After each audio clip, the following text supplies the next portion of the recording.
All right, everybody, welcome back to another Xvault gaming video. Xvault here, and today what I want to go over is the fact that Phil Spencer came out in an interview posted from Bloomberg, which I'll post in the description below, about some interesting feedback and his thoughts and opinions on exclusivity, namely for Xbox and Microsoft going forward. So there's a lot to kind of unpack, break down, and go over what I feel the future is going to have happen. So without further ado, let's go ahead and jump to it.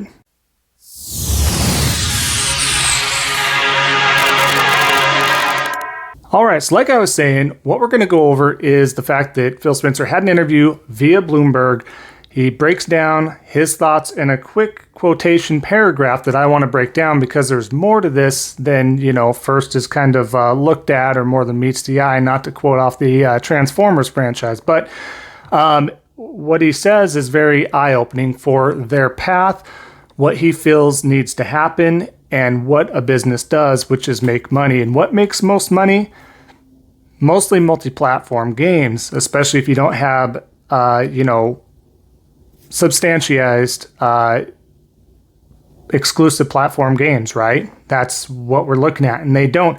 All their stuff could be exclusive to the platform, could be a moneymaker being an exclusive to the ecosystem. However, what I'm going to break down here, and I'll go over why I feel this is the complete opposite, but going through, he responds in a paragraph from Bloomberg here. I'll post up his quotation part here in just a moment, but Spencer, who has pledged to make Call of Duty available for the rival Sony PlayStation at least for some period of time, said the idea of games made exclusively for one device, quote, is something we're just going to see less and less of. Now, this is all in regards to the Activision Blizzard deal coming to a close, more than likely getting approved. Obviously, they are not a monopoly compared to like the Embracer Group, which look them up and look at all the companies and game devs and all that they do own. So that is the monopoly right now. But Microsoft is creeping up on that, and they could end up in that direction. So he goes on to quote, maybe you happen in your household to buy an Xbox and I buy a PlayStation, and our kids want to play together and they can't because we bought the wrong piece of plastic to plug into our television, he said. We really love to be able to bring more players in, reducing friction, making people feel safe, secure when they're playing, allowing them to find their friends, play with their friends regardless of what device. I think in the long run that is good for this industry. And maybe in the short run, there are some people and companies that don't love it. But I think as we get over the hump and see where this industry can continue to grow, it proves out to be true. So the first piece I want to take away real quick, just for the console warriors out here. Again, I prefer PlayStation. I prefer the hardware. I just like the manufacturing, the quality of the games, all that stuff. But that doesn't mean I'm blind to competition. It doesn't mean I'm blind to excellent games on other platforms. I've been a multi-platform gamer for the longest time. I've just always preferred PlayStation, and I've been gearing away towards Xbox ever since the tail end of 360 and having 2 Red Rings of Deaths, and I didn't think the Xbox One had anything for me to really offer. And then with the Series S and X, it's getting better. It's certainly a lot better than the Xbox One generation and the One X generation. But I just feel like there's a lot of still missed opportunity, and we'll see what happens in the future. The horizon looks promising, but I've seen that time and time again from Microsoft, so we'll see what happens.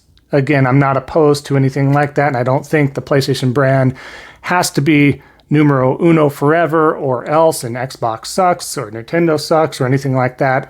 That's not the case. But so he goes on to say, what I'm pulling from this is him saying, again, maybe you happen in your household to buy an Xbox and I buy a PlayStation. Our kids want to play together and they can't because we bought the wrong piece of plastic. So he names it wrong piece of plastic, as in whether that's PlayStation, whether it's Nintendo, whether it's Xbox. He calls it a piece of plastic because they don't care. They don't make money off of the hardware. They make money off of the software, which means what? The games. Whether that be a hard disk, whether that be a digital buy from the game, whatever the case is, DLC. It's just a piece of plastic to them. In the end, these guys are all businessmen. They are all working for a business And like I've said time and time again, this shouldn't have to be said, but I have to say it because there's just a lot of console warriors out there. Consoles are there to make money because of software. They're there to make money for a business. It's a branch of a business there to make money. They don't care about the consumers. They never will. They care enough about the consumers, again, to bring in that green.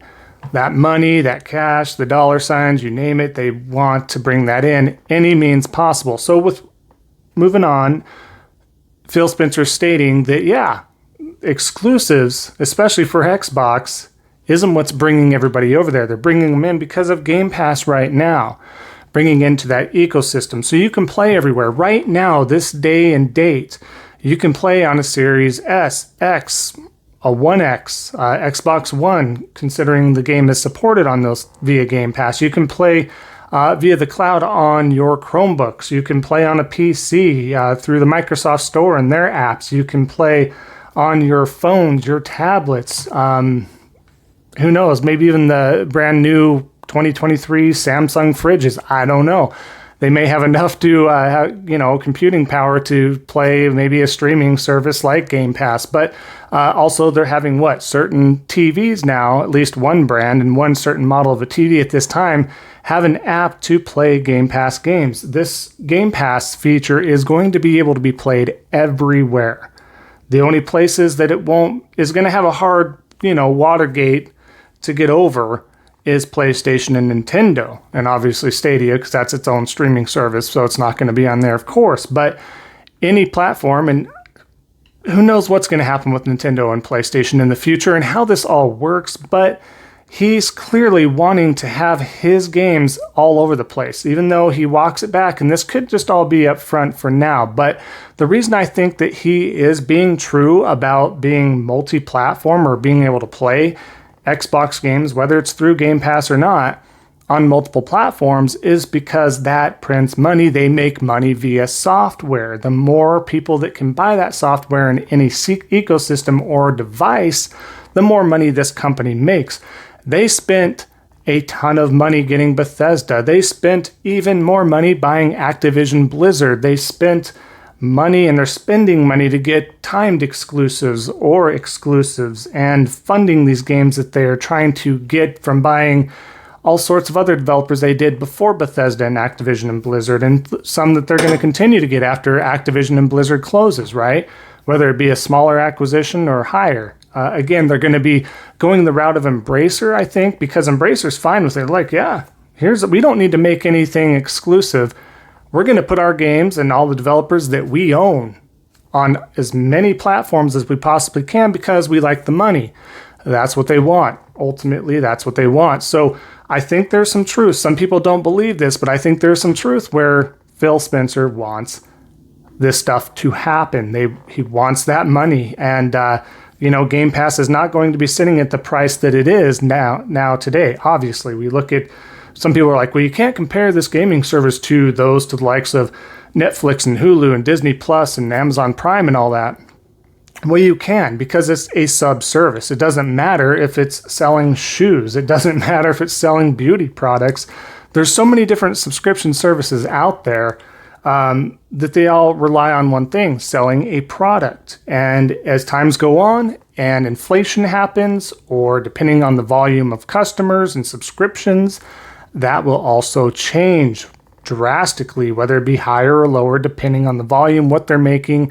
And if the business thinks that it can squeeze some more out of you, it will certainly intend to do so, especially if they feel you are in that ecosystem. Again, whether that's gaming, watching a series, or beauty products, or food, or whatever the case is, it's just there. It's always been there.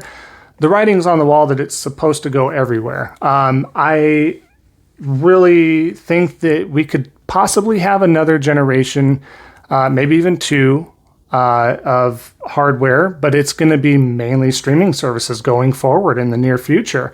When I say near future, I mean 8 to 10 years. To me, I think that's still near. We're not looking at 20, 30 years from now. 8 to 10 years, I think we're going to see such a shift. for PlayStation to hop on board and continually adapt and try to make something kind of similar to Game Pass to be in that same boat. They can't just hold off and wait to do so. Everybody has to adapt or change, even Nintendo, right? They have Nintendo Online. You have access to different tiers now, and you have regular Nintendo, Super Nintendo, N64, and it's going to go on and on and on. That's just the way it is. Now, we'll see what happens with this ultimately, but it is interesting he came out and said that. Again, there is a small percentage chance that he's just talking out his butt here because he wants this Activision Blizzard deal to go through before he says anything more about exclusivity. Obviously, you have Starfield coming exclusive to, PC and Xbox platforms. That's not coming to Nintendo via cloud streaming, or certainly not PlayStation as well. They have other games in the lineup like Hellblade 2 that's not happening for other platforms aside from PC and Xbox.